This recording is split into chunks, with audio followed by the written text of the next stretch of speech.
you because we are going to start to meet some of these people. Get those out. Name sheets.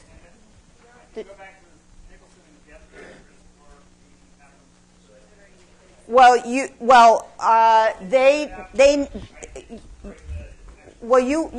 run back over there and get them because they'll need them in about 15 minutes, so that gives you time to do it. And somebody else will just have to tell you about Ketephinome. All right, can you guys see? Is this all right? Oh, well, then you need to put up some of those shades. You're just waiting for me to ask. You can put up another one of those a little bit if you want to. All right, so we are in Jerusalem, to which Ezra has returned. Ezra was given permission by Cyrus, king of Persia, the Achaemenid Persians, the empire. Is that better? Lightwise? Yes. The empire that conquers the Babylonians. They, of course, were the empire that conquered the Assyrians. Cyrus gave Ezra permission to return. Ezra was not the only displaced person, refugee, who had been exiled by the Babylonians, who was given permission to return to his native land and rebuild his native shrines. He's the most famous, however, because he has a biblical book named after him, and that is always the way to fame and eternal glory. So the book of Ezra tells this story on March 10th, 515 BCE, among the many reasons that the period that we're about to enter is so cool. This has got to be one of them. This never ceases to thrill me. March 10th, 515 BCE. Come on, that we can know the exact date that something like this happened, is when the second temple on the Temple Mount was rededicated. And you are looking here at this inset view of the Kidron Valley, which is a view of this spot right here. So this corner of the Temple Mount is that corner there. So I'm down in the Kidron, right about there, looking up. Just to give you a sense of, you have to imagine these walls not there, and any city walls that were here along the spur of the city of David, lying in ruins, demolished. That would have been the scene that would have met the eyes of Ezra and those who returned with him towards the end of the 6th century when they came back to Jerusalem and rebuilt up here on the temple. So a ruined city lying along these slopes. And it was that ruined city that was in the mind of a successor and compatriot of Ezra, a man named Nehemiah, who also came from a family that had been displaced by the Babylonian exile. And Nehemiah's family clearly found favor with the conquering Persians because Nehemiah himself ends up working at the court of the Persian king in Persepolis. So he is a Judean. He is somebody who came from Judah, the Iron Age kingdom of Judah. And in the 5th century BCE, this successor of that family, Nehemiah, is working as a wine bearer, a cup bearer, in the court of King Artaxerxes of the Persian court. And the book of Nehemiah, the biblical book of Nehemiah, follows immediately upon the book of Ezra. Both of them follow chronicles if you're trying to find these in your texts ever. And the book of Nehemiah opens in the year 445, so about 60 years or so after the rededication of the temple in Jerusalem. You have to imagine 2 generations or so have gone by. There is already a settlement of Judeans back in Judah. The temple has been rebuilt, not anything like in the magnificence that it had been, but there is a structure up there on the Temple Mount. But the city still lies in ruins. There is really no town to speak of in Jerusalem at this time. There is a small band of people who live in and around what must have been a small rebuilt temple. There wouldn't have been money or time or support for anything very large. And that is the situation that is uppermost in the mind of Nehemiah when he narrates what happens next. In the month of Nisan, in the 20th year of King Artaxerxes, I, Nehemiah, took the wine that was brought, gave it to the king. I had not been sad in his presence before, so the king asked me, "Why does your face look so sad when you are not ill? This can be nothing but sadness of heart." I said to the king, may the king live forever. Why should my face not look sad when the city where my fathers are buried lies in ruins, and its gates have been destroyed by fire? The king then said to me, what is it you want? And I prayed, and I answered the king, if it pleases the king, and if your servant has found favor in his sight, let him send me to the city in Judah where my fathers are buried, so that I can rebuild it. So Nehemiah is given official letters from the Achaemenid Persian court and travels from Persepolis across the Zagros Mountains, up the Euphrates, around the Arc of the Fertile Crescent, down the Levantine coast, and back to Judah.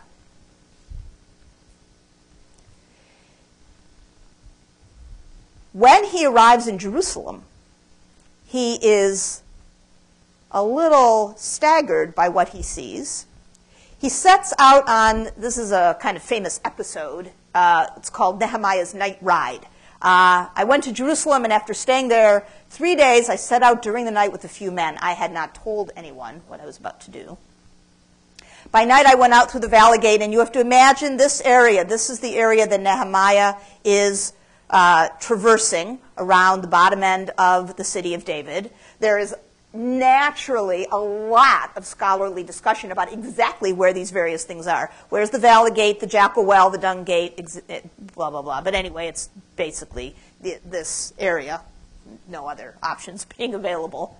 Examining the walls of Jerusalem, which had been broken down, and its gates, which had been destroyed by fire. I moved on, but there was not enough room for my mount to get through. You get the idea of huge boulders tumbled around and blocking his way and making it very difficult for him to maneuver around the area. Then I said to the people, you see the trouble we are in. Jerusalem lies in ruins. Its gates have been burned with fire. Come, let us rebuild the wall. Now, I point out that the way that this is presented in Nehemiah, it's all Nehemiah's idea. Oh, this is terrible. This is awful. Let's rebuild the wall. But there is absolutely no way, you understand, that a person from the Persian court would have been given permission to go to a city in the empire and build defensive walls unless it was actually the idea of the king himself. Nehemiah, on his own, would never be allowed to just rebuild the walls of the city and make a fortified citadel.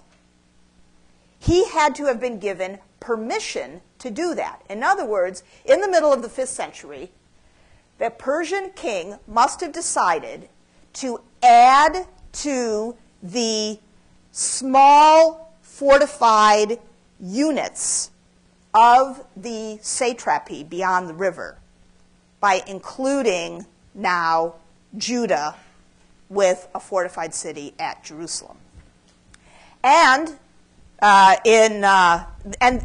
Book 2 then actually lists the names of specific people. There must have really been records kept of this. And specific people and their ancestral villages and the people that work with them are listed one by one. This person worked with this team, and they rebuilt this section of the wall, and so on and so on and so on. Until finally, in Book 3, verse 8, the entire project concludes with they restore Jerusalem as far as the broad wall. And pretty much everybody, I don't think anybody disagrees with this, believes, me too, that the broad wall that is being referred to is this wall, the piece of wall that was found in the Upper City excavations that is attributed to King Hezekiah in the latter part of the 8th century on the eve of the Assyrian siege by Sennacherib.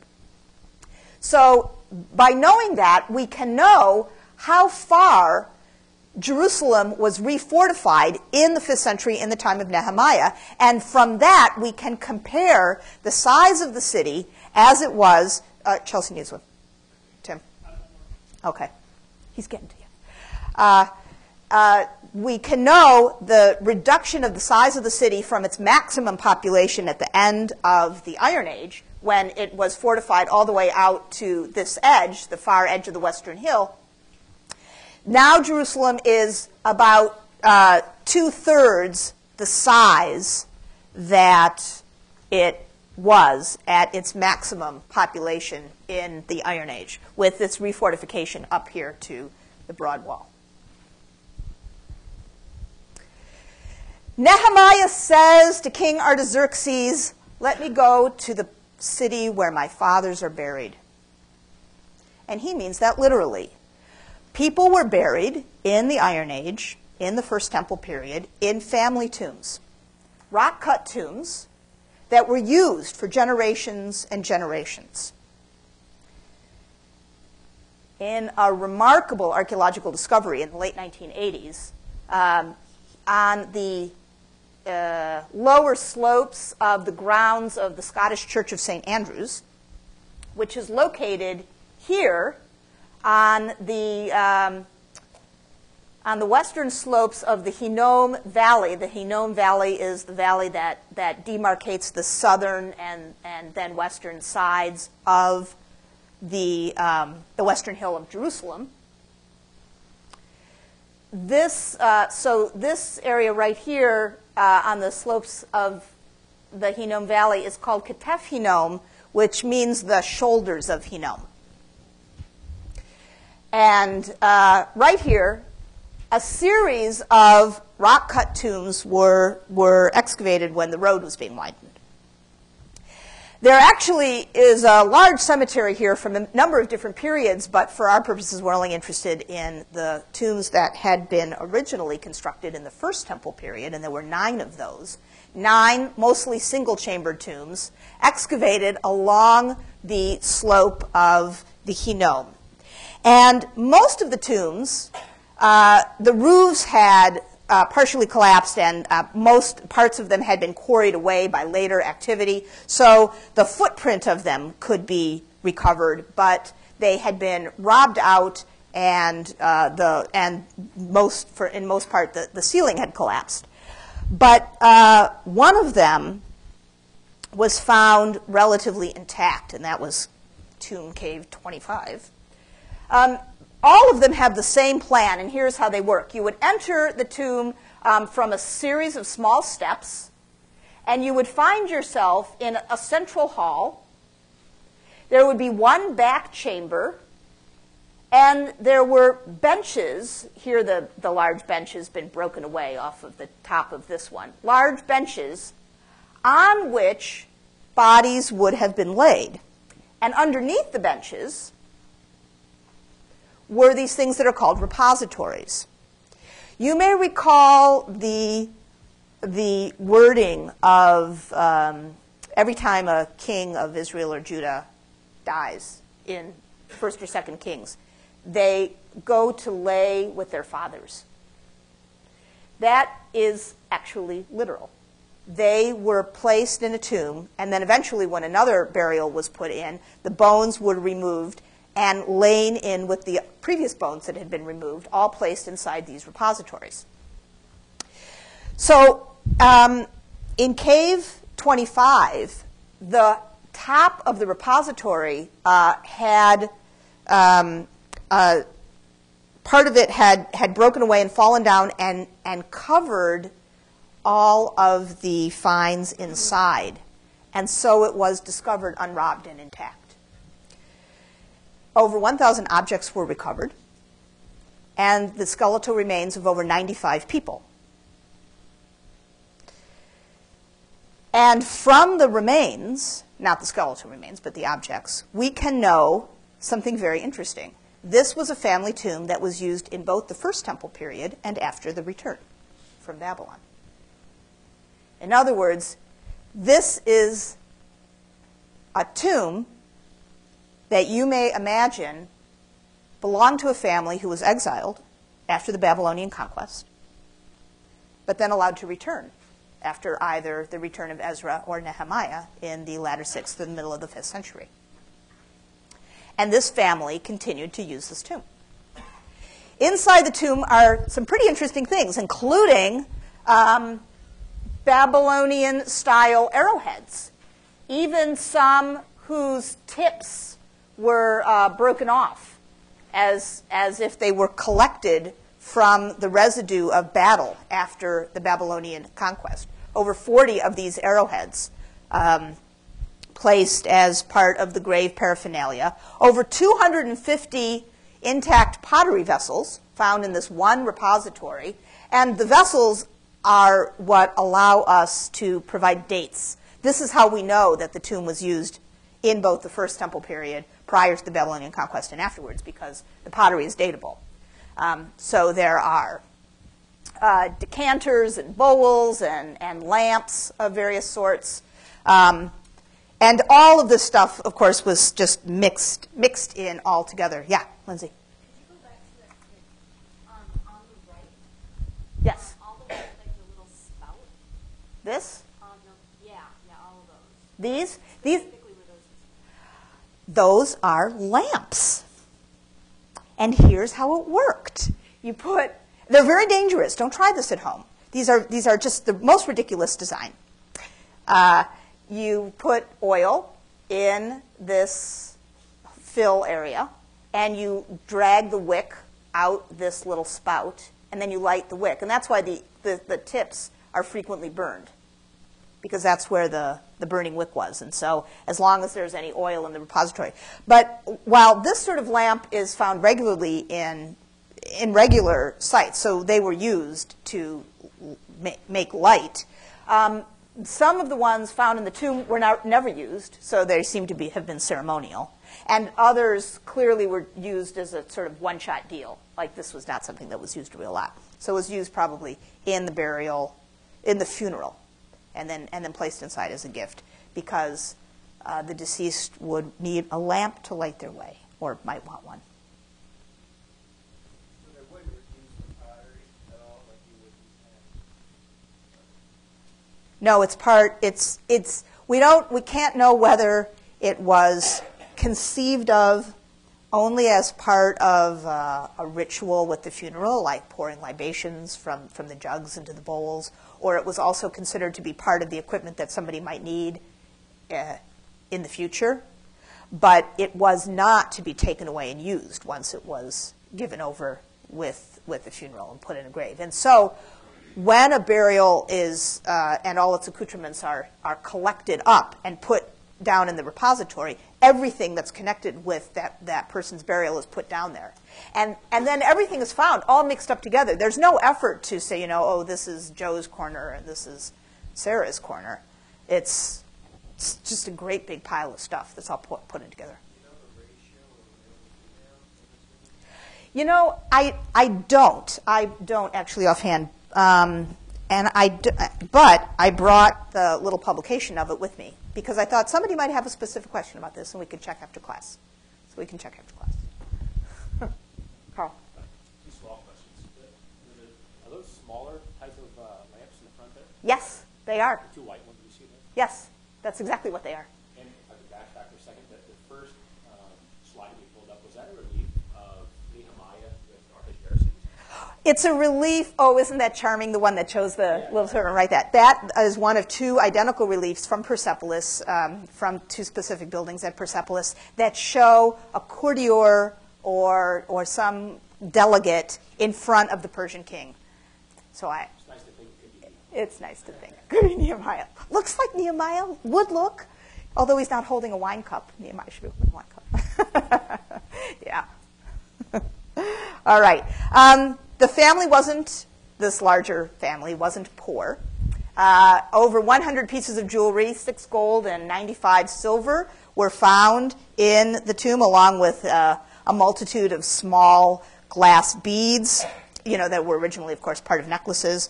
And the most amazing find of all inside the tomb were 2 small,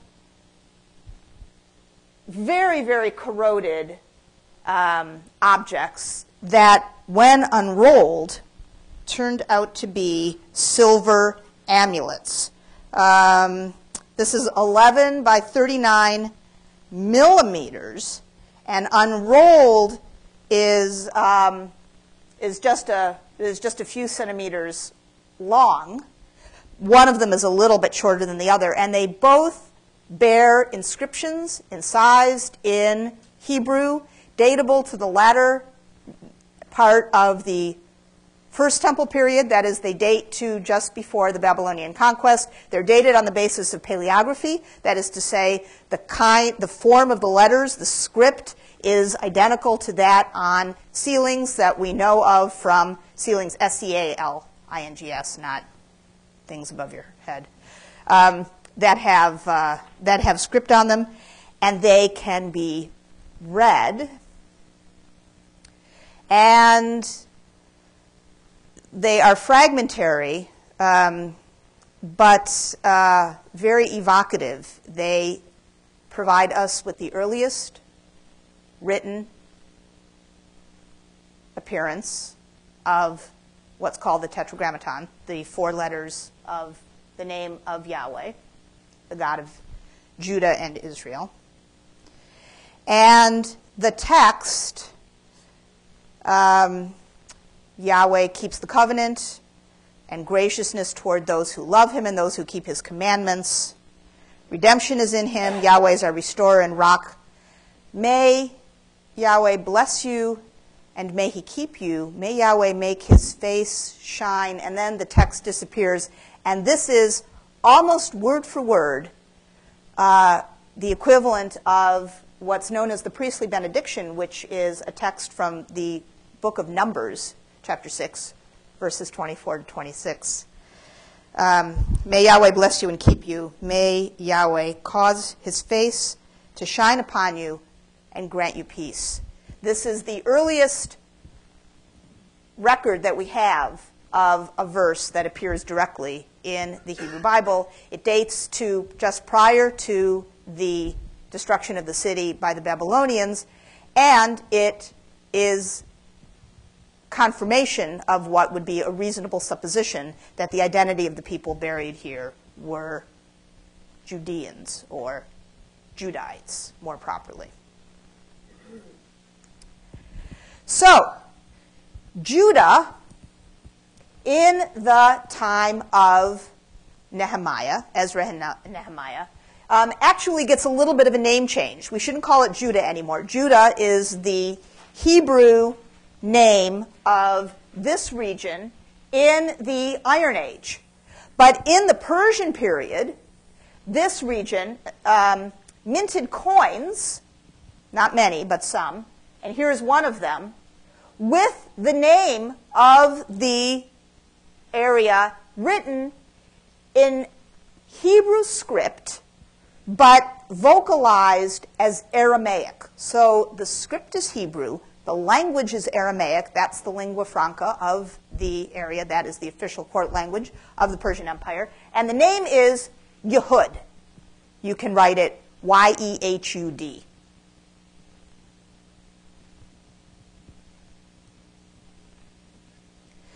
The finds that we have from Yehud, that is to say, the area of the former kingdom of Judah, but now in the Persian period, the finds that we have from Yehud are pretty poor, real poor, pathetic, nothing to write home about. There is no imported pottery. The locally made pottery is almost exclusively deeply utilitarian. Cooking pots, jars, jugs. The most common sort of locally made vessel to drink out of looks like this. Does this remind you of something? Should? These? Yes, that is the shape of an Achaemenid bowl.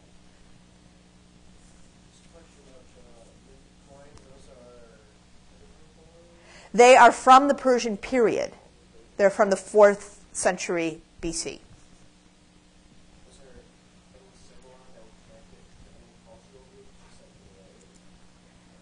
No, this is the symbol. It's in, well, it's usually identified as an eagle, I think, with the Hebrew name Yehud, or Hebrew/Aramaic.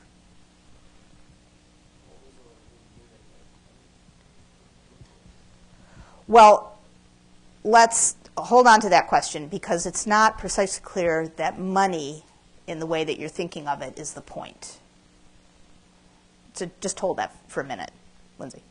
The picture on the left, is that a rectangle or? Oh, yeah, so let me get to this. So so another thing that we find in this period are stamp jar handles. We find jars with stamped handles. And this is one of them. Here's one of the stamped handles. And they have a 5-pointed star. And in between the points of the star are the letters Yud, Resh, Shin, Lamed, Mem, Yerushalayim, Jerusalem. Spells out Jerusalem. We think that these are the stamps to mark vessels that held agricultural goods that were collected by the officials in Jerusalem as taxation in kind for the Persian court. Because just as in the Iron Age, in this period as well, this is not a region with any kind of mercantile base. There's nothing to be made that can be sold. The most likely way to collect tax is in agricultural produce. And so that's probably the way it happened, and this is the remnant of it. Two regions in this period, in the Persian period, two regions of this area minted coins. One is Yehud, and this is the Yehud coin, and the other is Samaria, and this is a coin from Samaria, practically impossible to read. I'll tell you what's got on it. It has a depiction of the Egyptian weird deity Bes, B-E-S. She's a sort of gnome-like thing, and a winged disc, and the name Shomron, Samaria, written in cuneiform letters, spelling out Shomron in Aramaic. So in other words, the language that identifies both Shomron and Yehud is Aramaic. That's the language of the Persian Empire. The mode of writing, in this case, is cuneiform, and it is Aramaic cuneiform that is primarily used in the Persian court as well. And in here, the mode of writing is a revived Hebrew script.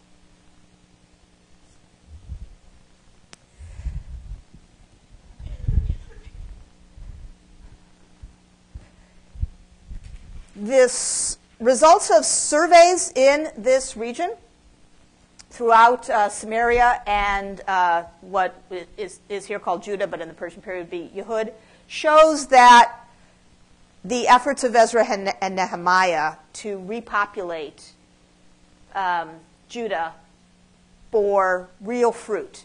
Here is what the population was of southern and northern Samaria and Judah in the Iron 2B, before the Assyrian destructions. 238 people, 238 sites up here, 190 found down here, 88 found here.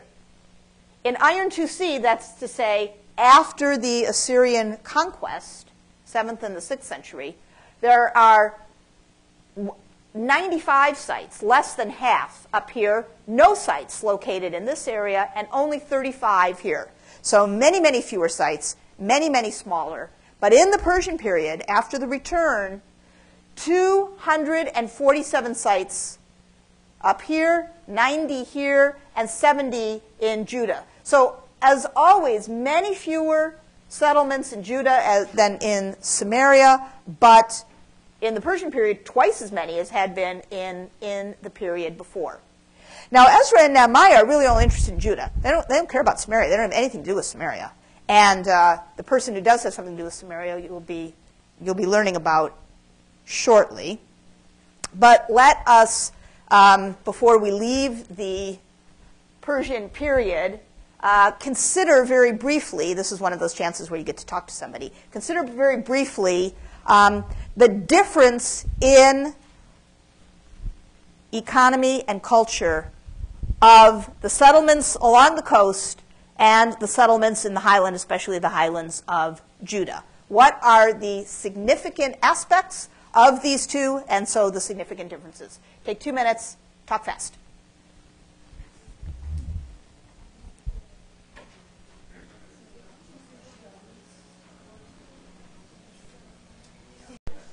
Okay, let's talk.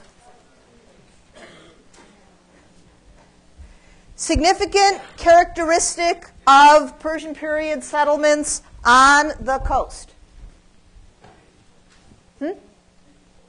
On the coast? No, they did not. That is actually a significant characteristic. These cities on the coast in the Persian period, no coins. They have coins, but not their own coins. They don't mint coins. They receive coins from other places that mint coins. So Athens, for example, there is regularly found at these sites on the coast the coinage of Greek city-states from the Greek mainland and the Aegean and Asia Minor, but these places do not mint their own coins. Something else, Laura? Meaning what? So you don't really mean influence, you mean objects. And what sorts of objects specifically? What sort of pottery specifically? Wine jars, so imported transport amphoras, something else. All their tableware is Greek, so not just the jars, but also the things that they would set the table with. So not just commodities, but actual objects. Something else. Lamps as well, absolutely. Something else about life on the coast, settlements on the coast.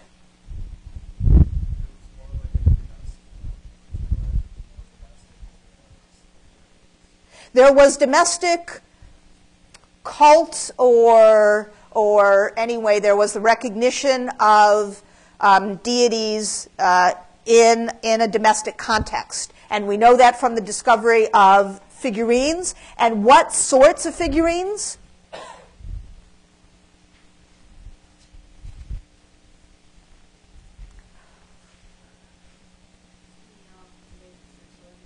Female fertility figurines. What else? In what? Who? Which ones? In what way? Who? All of them? Which sorts of figurines? Which sorts of figurines? Okay. Right, we don't know if they are Zeus, but they look like. So the male ones look like Zeus. The facial features, the style of the figurines look Greek. The subjects are, what are the sorts of figurines that are represented from coastal sites? Fertility figurines and we say fertility, meaning ladies with large breasts, pregnant bellies, and sometimes babies. And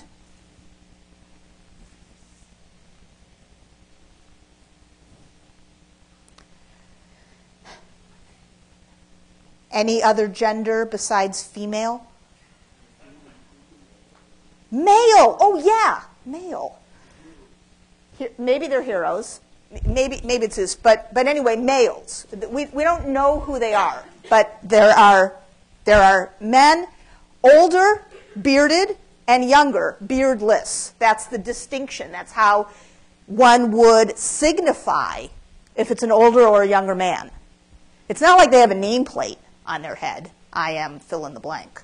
But they are portrayed as either an older man or a younger man with a beard or beardless. So they're older men, younger men, and child-bearing women.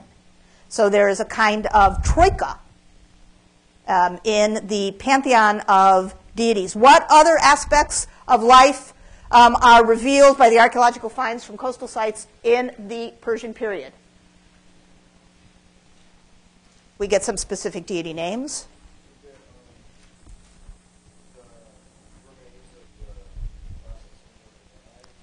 That's right. There's a lot. There's purple dye manufactories. I showed you the ones at Dore. Most of the sites on the coast have such, so it's not just Dore. That happens to be the one that I showed you. So there is evidence for some kind of money-making production. What else? There unique building materials and style of the wall and rubble stuff. Right. It's not the materials since it's stone, but the style, which is called what and rubble? Pier. Yes, pier and rubble. Correct. Pier and rubble. So there is this distinctive. And whose style is pier and rubble? Phoenician. Phoenician. That's right. What else? What about these? What about these? Nobody has said anything about those. There are examples of Achaemenid bowls.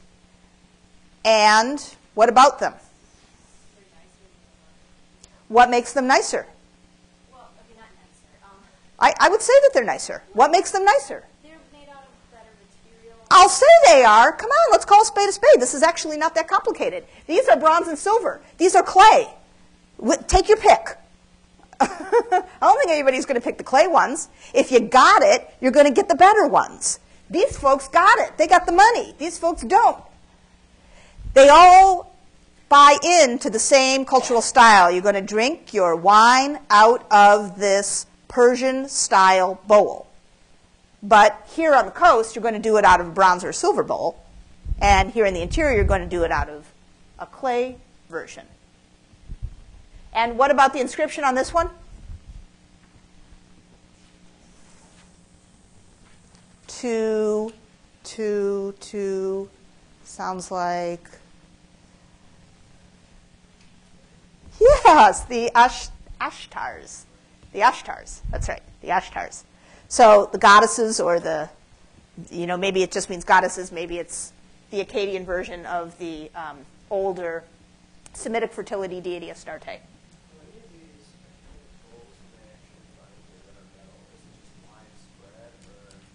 Well, nine were found in this cache here, and there were 3 found in this burial site here. I mean, the fact is that finding metal things is chancy, and so you need certain kinds of conditions to find them. In settlement sites, we don't tend to find them because they will have been, handed down, melted down, lost, stolen, whatever. So these were found in a cache, in a sort of pit that had. Very, very few, because the tableware here is Greek. It's Attic imports. So, which doesn't occur here. So the discovery of sort of caches suggests that there were more, but we only find them in certain sorts of situations. So these clay pots, these clay pottery compared to the metal potters, were these replicated in Judea? These are made in Judea, yeah. These weren't made in Persia or Babylon? Nope. Nope, these are local clay. Locally made. Which is always an important point. Same with the metal. Well, I don't know where the metal comes from. That's different. You can't do analysis that way for provenance on metal. And bronze, for example, is a set of components, one of which is tin. There are no local sources for tin here. Closest one is in Cyprus, so the tin would have had been brought over from there, blah, blah, blah. So that's a little more complicated. But the clay evinces local demand because it's made out of local clay. All right, what about Judah? What are the significant differences? Fast, because we've got a whole other site we've got to get to here. No trade, that's a conclusion, and the evidence for that conclusion is no objects from outside. So if they're trading, maybe they're trading, but then they're trading invisible things that we can't see. That there's no material echo or reflection of it.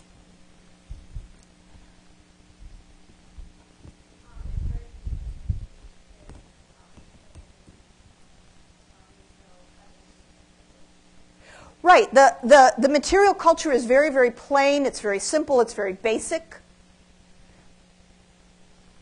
So what's the deal with this coin? Everybody. coins here, where there seems to be no economic reason for them. No locally minted coins here. What are these?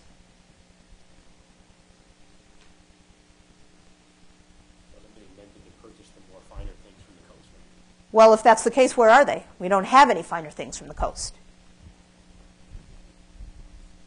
Perhaps it's for a temple tax. That's not a bad idea.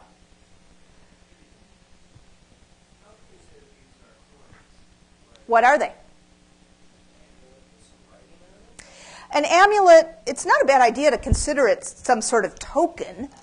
An amulet is a kind of token. An amulet would be something that you would have on a chain, so it's not that because there's no hole in it. It's not been turned into an amulet, right?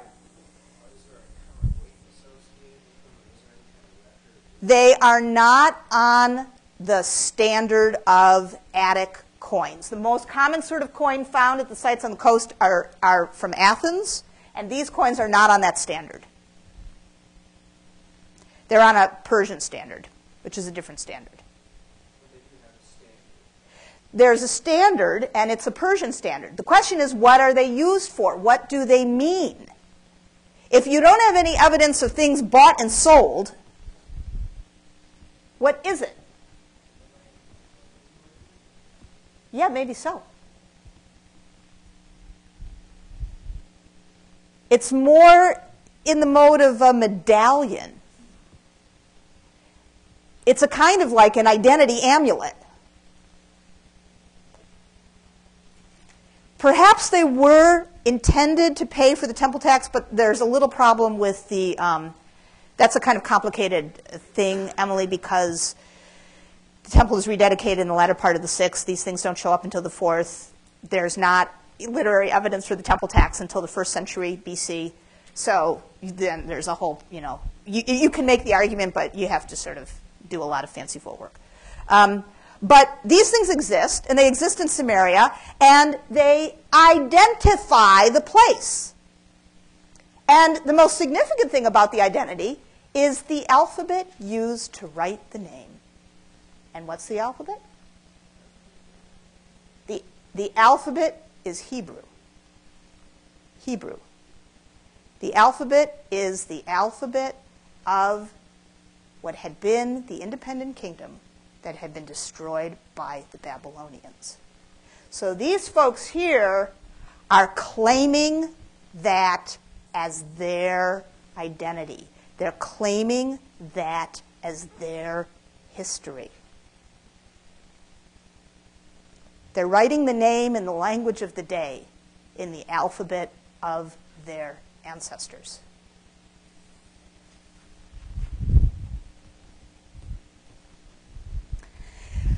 All good things come to an end. So does the Persian period.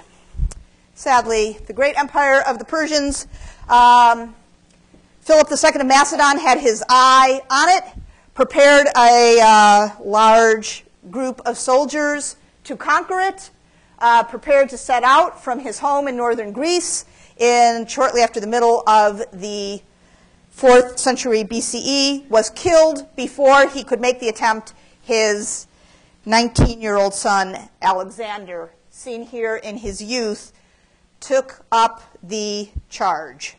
In 3 short years, made it from a crossing from northern Greece to, his first stop was the site of Troy, where he went to the Temple of Athena and found the armor of Achilles.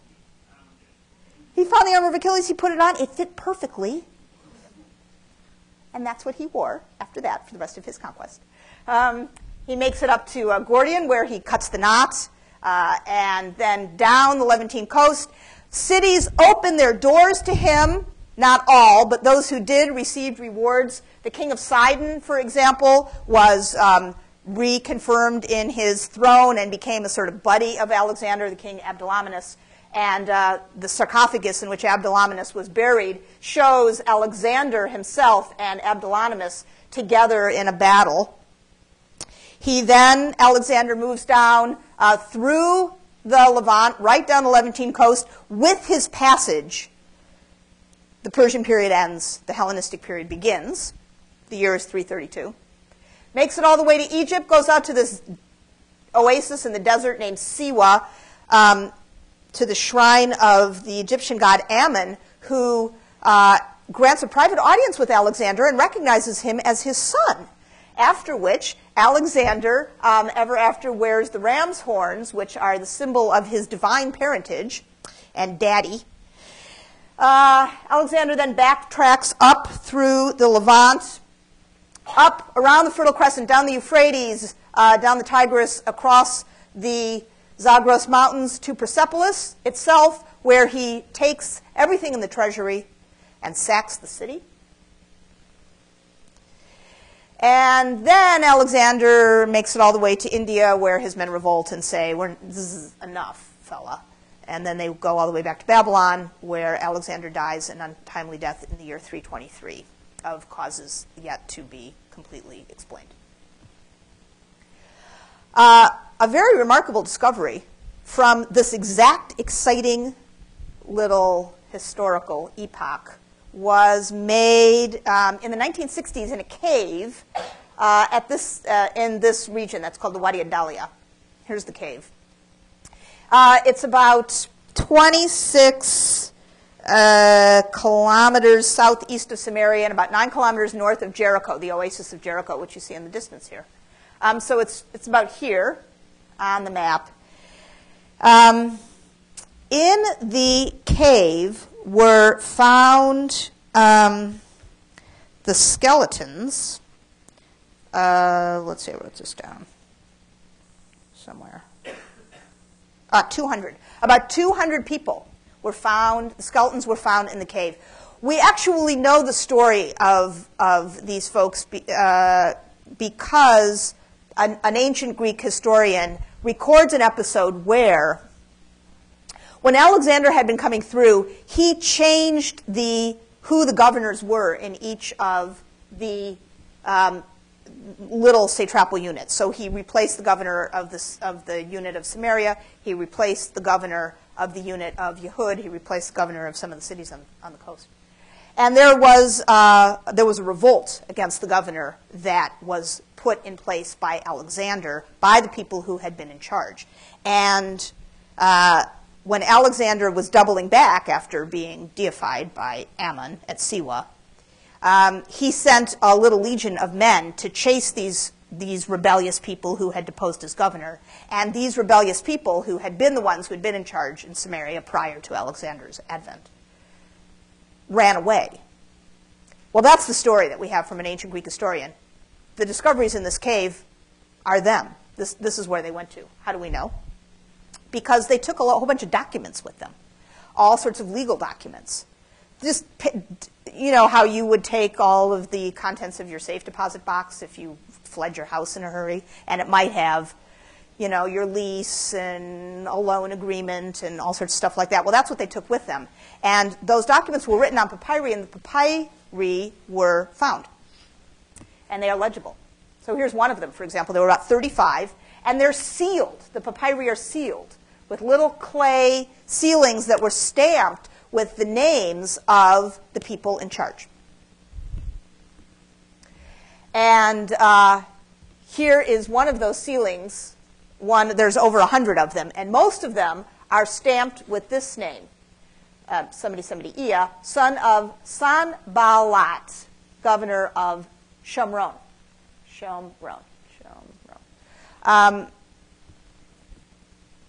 Let me tell you that your name sheet, you are responsible for looking at your name sheet and saying, oh, Professor Berlin, I found a name on the name sheet. What are some of the things that I need to know about this name? All right, so Sanballat was the governor of Samaria, as we know from this document.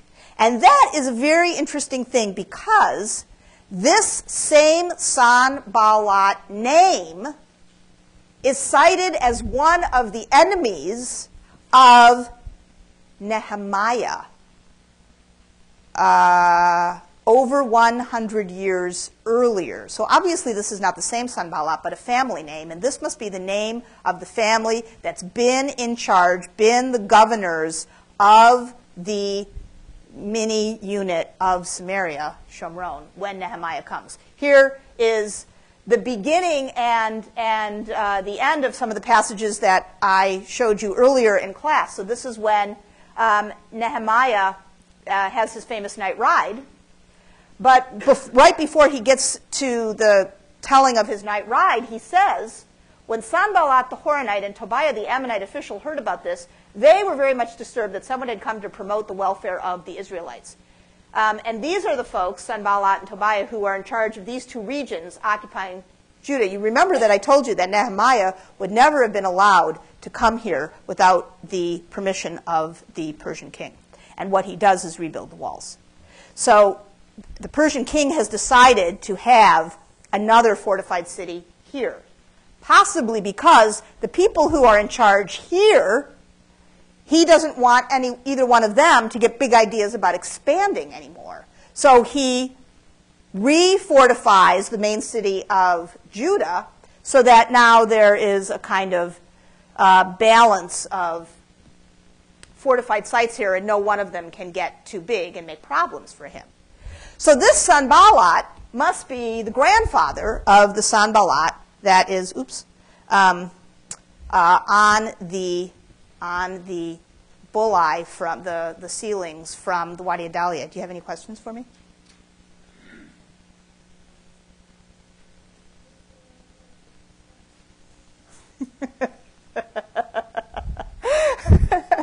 What is the language? The language is Aramaic.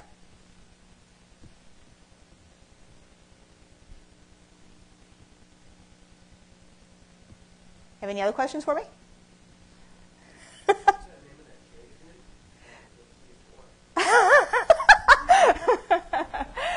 The name of the cave is the Wadi Adalia.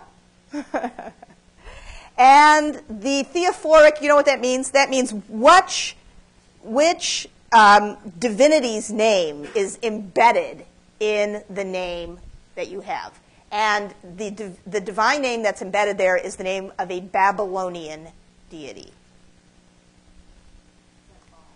Yes, but the vocalization is Babylonian.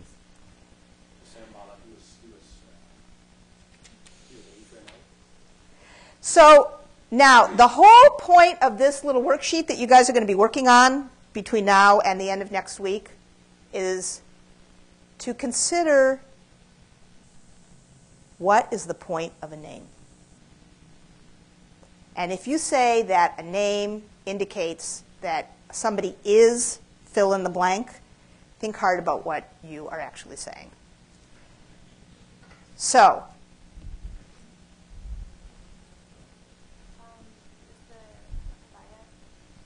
we're going to get to Tobiah, hopefully in the next 2 minutes, as soon as you guys finish asking me about it. We're going to get to Tobiah's site next. What is the date of the Wadi Adalia or the Nehemiah passage? This you guys know. The passage in Nehemiah is? What's the century? 445. What century is that? 5th century. And the date of the Wadi Adalia bulleye? So what century is that? 4th. Okay, so the 5th and the 4th centuries.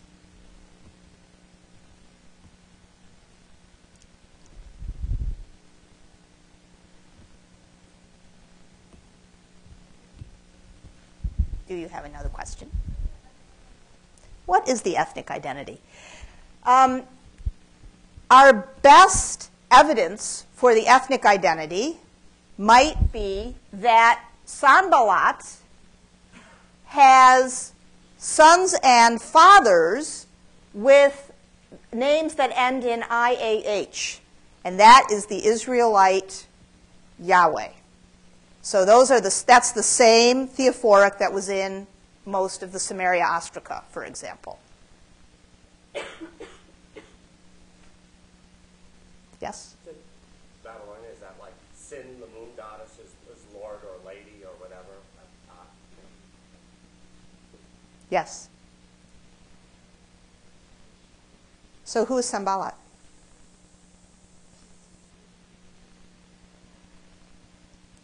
Sanballat is somebody with a name that accords respect to a Babylonian deity, with a father and a son whose name embeds the name Yahweh, who's been the governor, whose family is the family head, sheikh, of the region of Samaria from the time of the Babylonian conquest through the Persian period.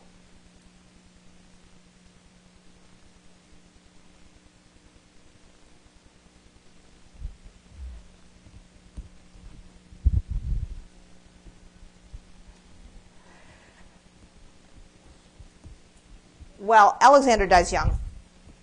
And when he dies, the great area of his conquest is divided up by his generals.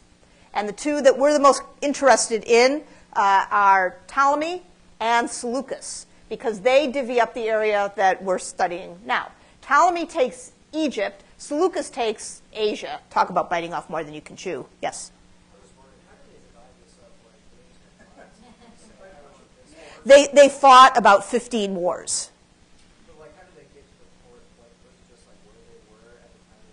Well, I mean, everybody is in Babylon. So Ptolemy actually is the savviest. Ptolemy immediately heads for the city that Alexander himself had founded with the body of Alexander to be buried. Alexander's buried in Alexandria. And, Ptolemy's like, well, don't you worry, I'll take the body of Alexander, everything will be fine, we'll bury him in state, and then seizes all of Egypt. Seleucus declares that he's in charge of this, and various other guys. And then there are a whole series of battles at all of the juncture points. And actually, this goes on for about 20 years. Seleucus actually, I think, started out as a state trip in somewhere in the east, basically conquered the area from Egypt, but yeah. Yeah. So yes, it's not like they all sat around a card table. It's a lot messier than that. But for purposes of this class, it doesn't really matter.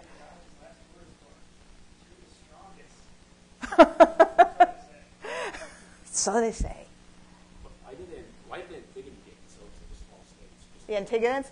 Well, different people wanted different things for different reasons. And the Antigonids wanted the heartland, which was Greece. I mean, these guys are they all come from here.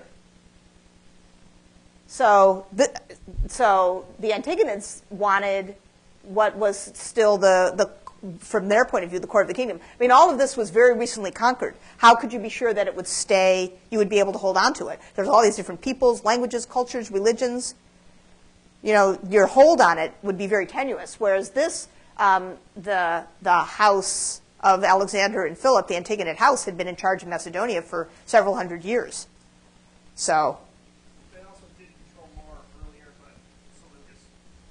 Yes, the Antigonids actually tried to hold on to this, but there were a lot of big fights up there. Yes, it's actually very messy. But from our vantage point, Ptolemy and Seleucus divvy up the Levant after 20 years of battles. And they divvy it up at the Litani River, which is a little bit north of Tyre. And so for the 3rd century BC, as it turns out, the whole region is under the rule of Ptolemy, the Ptolemaic house. At Dor, a hoard of Ptolemaic coins were found inside this little juglet, suggesting somebody who was trying to put something away for a rainy day, possibly because things were so unsettled. But the truth is that there's very little evidence on the ground for what you could spend, and people have spent books talking about in terms of political instability. It can sound a lot more havoc-ridden than it needs to be. The fact is, at almost every single site, there's absolutely no evidence of any problem. It's not like these guys were fighting site by site. They had set battle points at set times, and then they would disperse. So there's not a lot of casualties along the way, and then slowly we start to see some places get built up more possibly because the person, the king in charge, decides that they are going to get a little extra money and have things built up. So, for example, at the site of Dor, a large new fortification wall is constructed in the time of Ptolemy II, who's the son of Ptolemy I. And it's a very nice and solid construction. And it's not really defensive because there's nothing being defended against at Dor, but it is a very nice public amenity that was very impressive, made the site more impressive. In the time of Ptolemy II, the whole area of the Levant here, the southern Levant, our region, was used as a sort of agricultural supply line. And we know this because we have a lot of documentary papyri that were discovered in Egypt that are the records of officials who visited this region and went from site to site, checking up on things for the king, and made records of what they did. And the most famous of these are the papyri from a lowly bureaucrat named Zenon, Z-E-N-O-N, who was the kind of manager or overseer of imperial properties for the Ptolemaic court. And this batch of papyri from Zenon includes a whole bunch of stuff, including receipts from when he went from site to site to site, checking up on things. And so this one is a flour account. Alephron means flour. And this papyrus from Zenon shows that he went to a series of sites. He lands at this place called Stratonos Pyrgos, Stratos Tower, here, a little bit south of Dor. Then he goes to Jerusalem. This is the amount of flour that he picks up in each place. So he picks up 5 bushels, artabos of flour at Stratos Tower. This is what's going to allow him to move along. And then in Jerusalem, he picks up zeta, whatever that is, alpha, beta, gamma, delta, epsilon, zeta, 6. And so on and so on as he makes his way around the country. So one of the places that he goes to is a place that in the papyri is called Tyrus, and is a site that we know of as Erak-el-Amir, and it is the homestead of the Tobiad family. And we will start with them on Thursday. See you then.